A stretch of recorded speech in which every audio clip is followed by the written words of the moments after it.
నీ చుట్టూ ఉన్నవాళ్లంతా నిజంగా నీవాళ్లేనా? లేక నీ పరిస్థితి బాగున్నంతవరకేనా?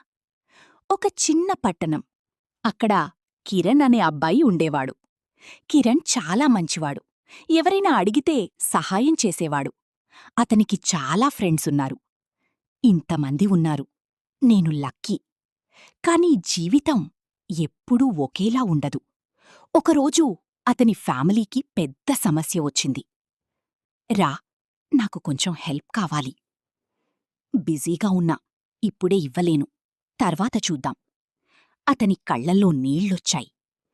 ఇవ్వాళ వరకు నాతో నవ్వినవాళ్లు ఇప్పుడెక్కడా? ఆ సమయంలో ఒక కాలొచ్చింది. అది అతని పాత ఫ్రెండ్ రాజు. ఏమైందిరా, నీ వాయిస్ సరిగ్గా లేదు. చివరికి అన్నీ చెప్పేశాడు. ఎంత కావాలి? నువ్వు ఎలా ఇస్తావు? నీకు అవసరం ఉన్నప్పుడు నేనున్నాను. ఆ మాట అతని హృదయంలో నిలిచిపోయింది. రోజులు గడిచాయి. నిజంగా నా వాళ్ళు ఎవరు? సక్సెస్ ఉన్నప్పుడు చాలామంది దగ్గరగా ఉంటారు.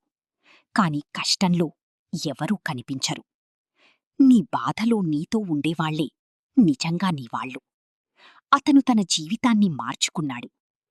కొన్ని సంవత్సరాల తర్వాత అతను సక్సెస్ అయ్యాడు. మళ్ళీ అదే ఫ్రెండ్సొచ్చారు. అతను కోపం పెట్టుకోలేదు.